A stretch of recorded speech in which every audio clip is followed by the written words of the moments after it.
जय हिंद दोस्तों, आप सभी लोगों का बहुत बहुत स्वागत है। तो वर्ल्ड ज्योग्राफी के जो जितने अच्छे एमसीक्यूज़ बन सकते हैं और जितने इन्फॉर्मेशन हम इस वीडियो से ले सकते हैं, इस वीडियो में देने की पूरी कोशिश की गई है। अभी इस क्वेश्चन और भी क्वेश्चन आपको मिलेंगे, इस सीरीज़ को हम कंटिन्यू करेंगे, तो वर्ल्ड ज्योग्राफी के और भी क्वेश्चंस मिलेंगे। अच्छे से पढ़िएगा, एग्ज़ाम में आप देखिएगा बहुत सारे क्वेश्चंस आप सॉल्व कर पाएंगे। चलिए स्टार्ट करते हैं। ललांग जो एक टॉल ग्रास है, एक लंबी घास है, ये कौन से देश के ट्रॉपिकल एवरग्रीन रीजन में मिलता है? यानी लालैंग मान लीजिए, लालैंग एक लंबी घास है जो किस देश के उष्णकटिबंधीय सदाबहार क्षेत्र में पाई जाती है? ब्राज़ील, इंडोनेशिया, मलेशिया या डेमोक्रेटिक रिपब्लिक ऑफ कॉन्गो यानी कॉन्गो लोकतांत्रिक गणराज्य। तो इसका राइट आंसर क्या हो जाएगा? सी, मलेशिया। और ये देखिए, इसकी जो जड़ें होती हैं उसका उपयोग बुखार को नियंत्रित करने के लिए, यहाँ तक कि रक्त स्राव हो जाए यानी कि ब्लीडिंग हो जाए उसको रोकने के लिए, किडनी में, गुर्दे में जो सूजन आ जाता है उसको भी रोकने के लिए इसका प्रयोग किया जाता है। तो ये एक इम्पॉर्टेंट क्वेश्चन है, ध्यान रखिएगा। अब माउंटेन है आपके सामने और ये देश है, आपको बताना है कि कौन सा इनमें से सही सुमेलित नहीं है, गलत मिलान है। तुबकल जो है, माउंट तुबकल, ये मोरक्को में है, बिल्कुल ठीक है। एटलस माउंटेन्स आपने देखा होगा मैप में, जब आप अफ्रीका का मैप देखिएगा तो उसमें उत्तर पश्चिम के क्षेत्र में, नॉर्थ वेस्ट के साइड में जो मोरक्को देश है, वहाँ पे एटलस माउंटेन्स रेंज आपको देखने को मिलेगा। उसी का जो हाईएस्ट पीक है वो तुबकल है। तो तुबकल जो है वो मोरक्को में मिलता है। होगर जो है वो अल्जीरिया का माउंटेन है, ये भी ठीक है। अल्जीरिया जो है, ये याद रखिएगा, दुनिया का 10वां सबसे बड़ा देश है और अफ्रीका का सबसे बड़ा देश है। माउंट एकोनकागुआ अर्जेंटीना का है देश है, ये अर्जेंटीना में ये माउंटेन मिलता है आपको। और माउंट अकोनकागुआ जो है, ये एकोनकागुआ, ये दुनिया का, इसका अपना रैंक तो है सबसे ऊंचे पर्वत में, लेकिन ये दक्षिण अमेरिका में, साउथ अमेरिका का सबसे ऊंचा माउंटेन पीक है। यानी कि दक्षिण अमेरिका की सबसे ऊंची चोटी कौन सी है? माउंट एकोनकागुआ, जो कि अर्जेंटीना में पाई जाती है। अब ये जो पिको डे ओरिज़ाबा है, ये इक्वाडोर में नहीं मिलती है, ये माउंटेन पीक आपको मिलेगा मैक्सिको में।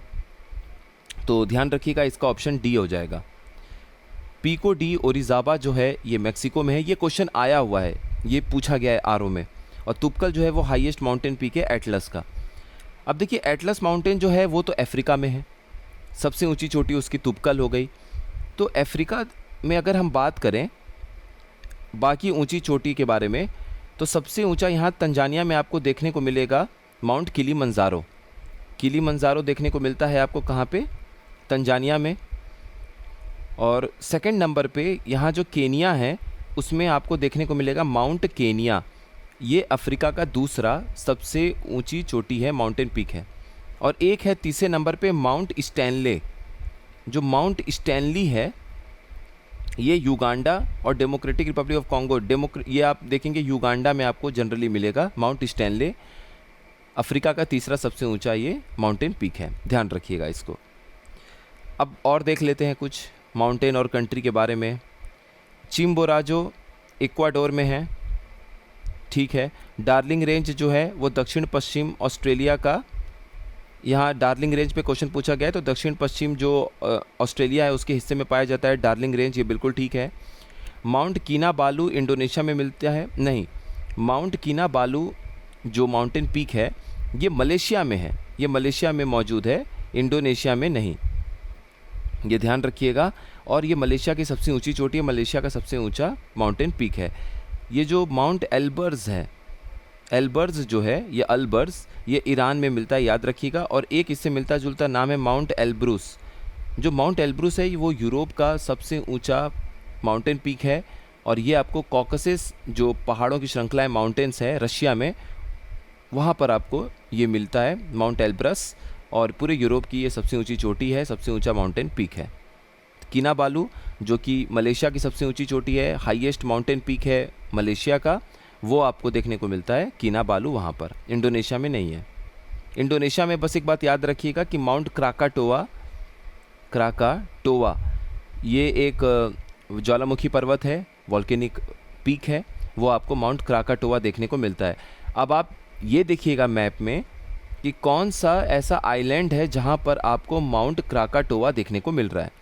और अगर हम लोग बात करें इंडोनेशिया की, तो सबसे बाईं तरफ से आप स्टार्ट करेंगे, उसके बाद और आइलैंड्स आपको देखने को मिलेगा। तो ये है सुमात्रा, उसके बाद जावा, उसके बाद बाली, उसके बाद लोम्बोक, उसके बाद सुम्बावा, याद रखिएगा ये कौन सा है, सुम्बावा, उसके बाद सुम्बा, और तब आता है तैमोर लेसे, जिसका दिल्ली, DILI, दिल्ली जो है वो कैपिटल है। तो कभी कभी आइलैंड्स जो हैं इंडोनेशिया के, जो द्वीप हैं, उनको अरेंज करने को भी आता है। तो याद रखिएगा ये है सुमात्रा, फिर आता है आपका जावा, फिर आता है बाली, फिर आता है लोम्बोक, फिर आता है सुम्बावा, फिर आता है सुम्बा, उसके बाद लास्ट में ये अलग देश आ जाता है जो हम जिसे बोलते हैं तैमोर लेसे, और उसकी कैपिटल है दिल्ली। चलिए आगे देखते हैं। ये कंट्री है और ये कैपिटल है। दक्षिण अमेरिका के 4 देश आपके सामने दिए हुए हैं और आपको बताना है कि कौन से देश का कैपिटल सही मैच नहीं कर रहा है। इक्वाडोर की राजधानी क्विटो है, बिल्कुल ठीक है। कोलंबिया की राजधानी बोगोटा है, ये भी ठीक है। अर्जेंटीना की राजधानी ब्यूनो एयर्स है, ये ब्यूनस आयर्स, ये भी ठीक है। और बोलिविया की राजधानी है लीमा, नहीं, पेरू जो देश है आपका, उसकी राजधानी है लीमा, और बोलिविया की जो राजधानी है वो है ला पाज। तो याद रखिएगा इस बात को। अब देखिए ये मल्टीपल स्टेटमेंट में भी क्वेश्चन आ रहे हैं। पहला ऑप्शन है, पहला स्टेटमेंट है, ओरेंग असली जो जनजाति है, ओरेंग असली ट्राइब, ये कॉन्गो बेसिन के नेटिव्स हैं, यानी ओरेंग असली जनजातियां जो हैं वो कॉन्गो बेसिन की मूल निवासी है। ये बिल्कुल ठीक है, कॉन्गो बेसिन की मूल निवासी है ओरेंग असली ट्राइब। और इंडियन ट्राइब्स जो हैं वो अमेज़ॉन बेसिन में मिलते हैं। तो अमेज़ॉन बेसिन जो कि ब्राज़ील में है, वहाँ पे इंडियन ट्राइब्स, इंडियन जनजाति आपको देखने को मिलता है। इस बात को ध्यान रखिएगा। तो इसका आंसर क्या हो जाएगा, इसका आंसर हो जाएगा डी। देखिए ओरेंग असली ट्राइब जो है, देखिए अब यहाँ मैप देखते हैं सबसे पहले, रुकिए थोड़ा अच्छे से देखते हैं फिर आपको क्लियर हो जाएगा। ये अफ्रीका का एक रफ मैप है। यहाँ पर आपका डेमोक्रेटिक रिपब्लिक ऑफ कॉन्गो है, कॉन्गो गणतांत्रिक राज्य DRC है, और यहाँ पर ये आपका कॉन्गो बेसिन है। कॉन्गो बेसिन में जो ट्राइब मिलती हैं वो हैं आपकी पिग्मीज, और ये ओरेंग असली जो ट्राइब है, ओरेंग असली जनजाति, ये आपको मिलती है अपने एशिया के मलेशिया में। तो ये पिग्मीज आपको कहाँ देखने को मिलती हैं, कॉन्गो में। और ये जो अपना इंडोनेशिया है, मलय पेनिनसुला था, ये बोर्नियो का जो हिस्सा है बड़ा सा, ये सब आपको मलेशिया का आपका हिस्सा है। यहाँ पर आपको देखने को मिलता है ओरेंग असली ट्राइब। और जो गन्ने की खेती है, शुगर केन, वो ये लोग करते हैं, गन्ने की खेती में काम करते हैं। तो कभी कभी अगर आपसे पूछ दिया जाए तो ये चीज़ ध्यान रखिएगा। तो ओरेंग असली ट्राइब जो है वो मलेशिया में है। तो इसका राइट आंसर क्या हो जाएगा, केवल 2 सही, यानी इंडियन जनजाति, इंडियन ट्राइब जो है वो अमेज़ॉन बेसिन में पाई जाती हैं। Which among the following country has the maximum time zone in the world. देखिए कौन सा ऐसा देश है जहाँ पर सबसे अधिक समय क्षेत्र यानी कि टाइम जोन है। अब आपको लगता होगा कि रशिया जो है वो ऐसे दूर में लैटिट्यूड्स में फैला, लॉन्गिट्यूड में ऐसे फैला हुआ है देशांतर में, तो रशिया के पास होने चाहिए सबसे अधिक टाइम जोन, लेकिन ऐसा नहीं है। रशिया के पास 11 टाइम जोन है, जबकि फ्रांस के पास 12 टाइम जोन है। इस बात का ध्यान रखिएगा, क्योंकि फ्रांस जो है उसको सिर्फ यूरोप में मत देखिए, उसके बहुत सारे ओवरसीज टेरिटरीज भी हैं। मतलब उसकी जो टेरिटरी है वो दूर दूर समुद्र में अलग अलग जगह भी फैली हुई है। उसकी वजह से इसके पास 12 टाइम जोन है, 12 समय क्षेत्र हैं। इसलिए ये फर्स्ट नंबर पर है फ्रांस, और सेकंड नंबर पर रशिया है जिसके पास 11 टाइम जोन है। तो यही आंसर है, आप देख लीजिएगा। अब देखिए कुछ रेगिस्तान हैं और ये देश हैं, आपको बताना है कि कौन सा इनमें से सही सुमेलित नहीं है, यानी कि गलत मेल है। टकलामकान रेगिस्तान, यानी टकलामकान जो मरुस्थल है वो चाइना में है, बिल्कुल ठीक है। टकलामकान डेजर्ट चाइना में है। पैटागोनियन डेजर्ट ये अर्जेंटीना में है, ये भी बिल्कुल ठीक है।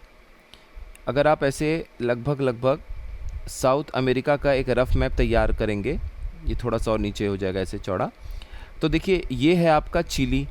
चिली की खास बात क्या है चिली देश की, कि लगभग ये 17 डिग्री साउथ लैटीट्यूड यानी कि अक्षांश से 57 डिग्री के आसपास के लैटीट्यूड तक फैला हुआ है, यानी कि 40 डिग्री का इसका लैटीट्यूड के बीच में डिस्टेंस है। तो सबसे लंबा अगर कोई देश जिसका दो अलग अलग अक्षांश यानी कि लैटीट्यूड के बीच में वो फैला हुआ है लंबाई में, तो वो आपका चिली देश है। अब यहाँ पर आपका आता है अर्जेंटीना, और ये है एक डेज़र्ट जिसको हम कहते हैं पैटागोनियन डेज़र्ट।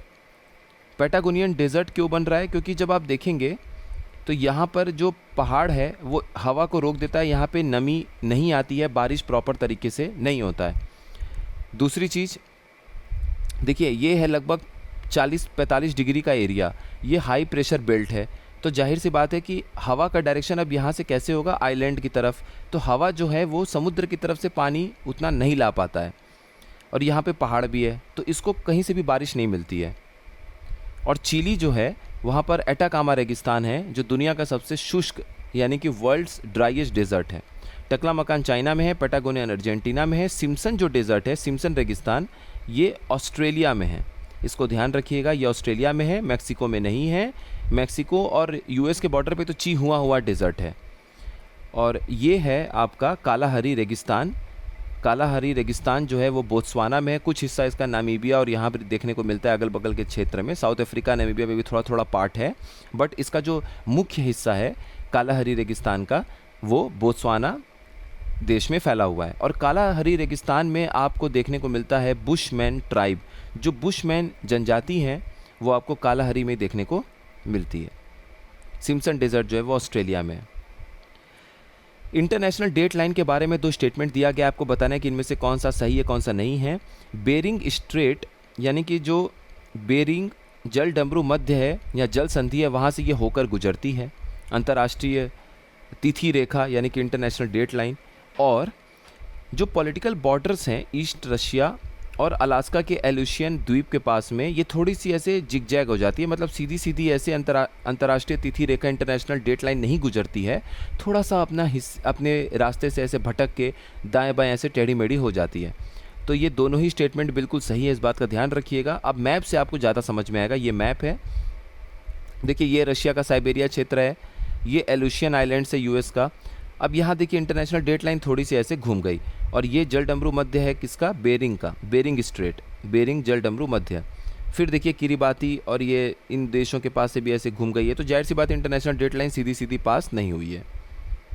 अब आपके सामने क्या है, कुछ देश हैं और उन वहाँ पर जो ये शिफ्टिंग कल्टीवेशन होता है, आपको बताना है कि कौन सा सही है और कौन सा इसमें से गलत है। लदांग जो है वो मलेशिया में बोलते हैं शिफ्टिंग कल्टीवेशन को, बिल्कुल ठीक है, मलेशिया में लदांग कहा जाता है। तोंगिया चाइना में नहीं कहा जाता है, तोंगिया जो है वो म्यांमार में कहा जाता है, म्यांमार में, इस बात को ध्यान रखिएगा। तामराई थाईलैंड है और हुमा जावा है। एक और नाम है छेना, ये श्रीलंका में कहा जाता है, ध्यान रखिएगा। छेना जो है CHENA, ये श्रीलंका में कहा जाता है। तोंगिया जो है वो म्यांमार में होता है। आपके सामने 2 स्टेटमेंट है और आपको बताना है कि क्या ये दोनों सही है, इनमें से कौन सा गलत है। अटाकामा डेजर्ट जो है is the driest desert in the world, यानी अटाकामा रेगिस्तान दुनिया का सबसे शुष्क मरुस्थल या रेगिस्तान है, तो ये बिल्कुल सही स्टेटमेंट है। Dasht e Lut is the world's warmest desert, Dasht e Lut जो है वो दुनिया का सबसे गर्म शुष्क या गर्म रेगिस्तान है, तो ये बिल्कुल ठीक है। आंसर हो जाएगा बोथ 1 और 2 आर करेक्ट, यानी 1 और 2 दोनों सही है। तो सबसे गर्म यानी कि वार्मेस्ट या हॉटेस्ट डेजर्ट कौन सा है? दस्ते लूत। ये कहाँ पर है आपका? पाया जाता है ईरान में, और ईरान में 2 डेजर्ट हैं, एक तो ये दस्ते लूत हो गया और दूसरा हो गया दस्ते कावेर। दस्ते लूत और दस्ते कावेर दोनों ही सॉल्ट डेजर्ट है। इस बात को ध्यान रखिएगा, दोनों ही सॉल्ट डेजर्ट है जो कि ईरान में पाए जाते हैं। अब आपके सामने 2 स्टेटमेंट है, बहुत इंपॉर्टेंट ये क्वेश्चन है, ध्यान दीजिएगा। मेकोंग रिवर को हम दक्षिण पूरब यानी कि साउथ ईस्ट एशिया का दानूब नदी या फिर साउथ ईस्ट एशिया की गंगा नदी भी बोलते हैं मेकोंग नदी को। और दूसरा स्टेटमेंट है कंबोडिया में जाकर मेकोंग नदी डेल्टा बनाती है और साउथ चाइना सी में यानी कि दक्षिण चीन सागर में जाके मिल जाती है। तो देखिए दूसरा स्टेटमेंट तो बिल्कुल गलत है, ये क्वेश्चन आया भी हुआ है। जब आप दक्षिण पश्चिम एशिया को देखेंगे तो इधर वियतनाम है, तो वियतनाम में एक शहर है हो ची मी सिटी है, उसी के नीचे जाके लगभग आप देखेंगे तो ये डेल्टा बनाती है मेकोंग रिवर और दक्षिण चीन सागर यानी कि साउथ चाइना सी में जाकर मिल जाती है। हो ची मिन्ह सिटी के नीचे। और ये बात बिल्कुल सही है कि मेकोंग नदी को दक्षिण पूरब यानी कि साउथ ईस्ट एशिया का दानूब नदी, डैन्यूब नदी या फिर हम लोग गंगा नदी भी बोलते हैं। तो इसका आंसर क्या हो जाएगा? ओनली वन करेक्ट, केवल एक सही होगा। ये ऑप्शन इसको सही कर लीजिएगा, ये एक और दो दोनों सही नहीं है, केवल एक इसका आंसर सही हो जाएगा, ओनली वन करेक्ट। क्योंकि यहाँ पर देखिए मैप, ये आपका मैप है, मैप में देखिए ये हो ची मिन्ह सिटी है, ये वियतनाम के नीचे यहाँ पर ये आकर बना रही है डेल्टा। और कंबोडिया को आप देखेंगे वो तो दक्षिण चीन सागर को वैसे भी नहीं टच कर रहा है, तो इसको आप ऐसे समझ लीजिए। चलिए, और हाँ ये बात एक इस मैप को अगर आप देख रहे हैं तो इस बात का ध्यान रखिएगा, लूजोन स्ट्रेट, ताइवान और लूजोन द्वीप जो कि फिलीपींस की सबसे बड़ी द्वीप है, फिलीपींस का सबसे बड़ा आइलैंड है लूजोन आइलैंड, इसी पर इनका कैपिटल मनीला भी स्थित है, ये आप देख सकते हैं। और अगर हम बात करें वियतनाम की भी हम लोग बात कर रहे थे, तो वियतनाम का जो कैपिटल है वो हैनोई है, कंबोडिया का नॉम फेन है। तो यहाँ पर हम बात कर रहे थे लूजोन द्वीप की, तो लूजोन आइलैंड जो है वो सबसे बड़ा आइलैंड है। दूसरा मिंडानाओ आइलैंड है, नीचे आपको देखने को मिलता है फिलीपींस में, यहाँ देखिए ये मिंडानाओ है लिखा हुआ नीचे, तो मिंडानाओ आइलैंड है, ये दूसरा सबसे बड़ा आइलैंड है। और सबसे बड़ा आइलैंड है लूजोन, यहीं पर इनका कैपिटल मनीला भी है। लूजोन स्ट्रेट यानी कि लूजोन जल डमरू मध्य जो है वो ताइवान और लूजोन द्वीप जो कि फिलीपींस है उसको अलग करता है। कौन सा ऐसा देश है जो कि गोल्डन ट्रायंगल का हिस्सा नहीं है, जो दुनिया भर में फेमस है अपने ओपीएम के एग्रीकल्चर और ड्रग्स की स्मगलिंग के लिए? यानी कौन सा देश गोल्डन ट्रायंगल का हिस्सा नहीं है जो अफीम की खेती और ड्रग्स की तस्करी के लिए विश्व प्रसिद्ध है? तो इसका आंसर क्या हो जाएगा? म्यांमार, थाईलैंड, वियतनाम और लाओस। अब देखिए, इसके आंसर को जानने के पहले आपको समझना पड़ेगा इस डायग्राम को। ये है आपका ट्रायंगल, ठीक है। आप यहाँ देखिए, ये शैन हिस्सा, शैन स्टेट जो है ये प्रांत है म्यांमार का, तो म्यांमार तो इसमें शामिल है। उसके बाद ये हिस्सा आप देखिए थाईलैंड का, ये भी शामिल है, और लाओस भी शामिल है। क्या नहीं शामिल है? वियतनाम। तो वियतनाम इसका आंसर हो जाएगा। और वियतनाम की राजधानी हम लोगों ने अभी पीछे क्या देखा था? हैनोई। और वियतनाम में ही हो ची मिन्ह सिटी के नीचे हमने देखा कि किस तरीके से मेकोंग नदी साउथ चाइना सी यानी कि दक्षिण चीन सागर में जाकर मिल रही है। तो इसका आंसर क्या हो जाएगा? वियतनाम, क्योंकि वियतनाम इसमें शामिल नहीं है। अब देखिए, दो स्टेटमेंट आपके सामने फिर से है। कैंटो जो है वो लार्जेस्ट प्लेन है जापान का, बिल्कुल ठीक सही बात है। कांटो जो है वो जापान का सबसे बड़ा मैदान है, अभी मैप में भी आप देखेंगे। और कैमरून हाईलैंड्स जो हैं वो इंडोनेशिया में मौजूद हैं। देखिए, कैमरून हाईलैंड्स जो हैं वो इंडोनेशिया में नहीं है, वो मलेशिया में है। और मलेशिया में भी जो मलय पेनिनसुला है, मलय प्रायद्वीप है, वहाँ पर आप देखेंगे कुआलालंपुर इनका कैपिटल है, वहाँ से कुछ 150-200 किलोमीटर की दूरी पर लोग जाते हैं घूमने के लिए, कैमरून हाईलैंड्स को देखने के लिए। पहाड़ों की एक श्रृंखला है, तो ये मलेशिया में है, तो इसका आंसर केवल एक सही होना चाहिए। तो देखिए, ये है आपका जापान। जापान में ये देखिए, ये जो द्वीप है इसे हम लोग बोलते हैं होन्शु। ये जो सबसे ऊपर आइलैंड है इसे हम लोग बोलते हैं होकाइडो। ये जो सबसे नीचे है इसको हम लोग बोलते हैं क्यूशु। और ये जो छोटा सबसे आइलैंड है इन चारों में, इसको हम लोग बोलते हैं शिकोकू। यानी होन्शु, होकाइडो, क्यूशु, शिकोकू। ध्यान रखिएगा, ये 4 आइलैंड के नाम है जापान के। तो जापान में आप होन्शु आइलैंड पे देखेंगे तो ये कांटो प्लेन्स है, पहाड़ के श्रृंखला के बगल में, ये कांटो रेंज के बगल में कांटो प्लेन्स है। तो कांटो प्लेन्स जो हैं वो जापान का सबसे बड़ा प्लेन एरिया है और ये होन्शु द्वीप पर स्थित है। ये कैमरून हाईलैंड्स हैं। कुआलालंपुर इनकी कैपिटल है मलेशिया की। ये मलय पेनिनसुला है, मलय प्रायद्वीप, और यहीं से 200-250 किलोमीटर कुछ दूरी पे कैमरून हाईलैंड्स आपको देखने को मिलता है। तो पीडीएफ जो है, 1-2 आंसर्स में थोड़ा सा ऑप्शन ऊपर नीचे हो गया, तो उसको ठीक करके पीडीएफ आप लोगों को आज शेयर कर दिया जाएगा। आप लोग ज्वाइन कर लीजिएगा जीएस एंड करंट वॉरियर के टेलीग्राम चैनल को, वहाँ से आप लोगों को पीडीएफ मिल जाएगा। बाकी ये कुछ इंपॉर्टेंट क्वेश्चंस थे, एक्सप्लेनेशन देने की कोशिश की गई है। अभी हम लोग और भी इस तरह के क्वेश्चंस को देखेंगे, तो वर्ल्ड ज्योग्राफी में आप लोगों को बहुत ज़्यादा कॉन्फिडेंस आएगा। तो अच्छे से आप लोग देखिए, पढ़िए और हिंदी में अभी हम लोग तत्सम तद्भव को 1-2 दिन में अच्छे से कंप्लीट करके विशेषण विशेष्य को कंप्लीट करेंगे। तो पर्यायवाची आपका पूरा एक वीडियो कंपाइलेशन वाला आप लोगों को मिल गया। तत्सम तद्भव हो जाएगा, उसके बाद विशेषण विशेष्य हो जाएगा, और इसके बाद हम लोग वर्तनी शुद्धि देखेंगे, क्योंकि विलोम और अनेक शब्दों के लिए एक शब्द ऑलरेडी आप लोगों ने कई बार पढ़ रखा है, तो उसमें इंपॉर्टेंट वाले जो हैं वो हम लोग देखेंगे। मिक्स्ड क्वेश्चन भी अब हम लोग करेंगे, तो आप लोगों का काफ़ी कुछ तैयार हो जाएगा। आप सभी लोगों का बहुत बहुत धन्यवाद।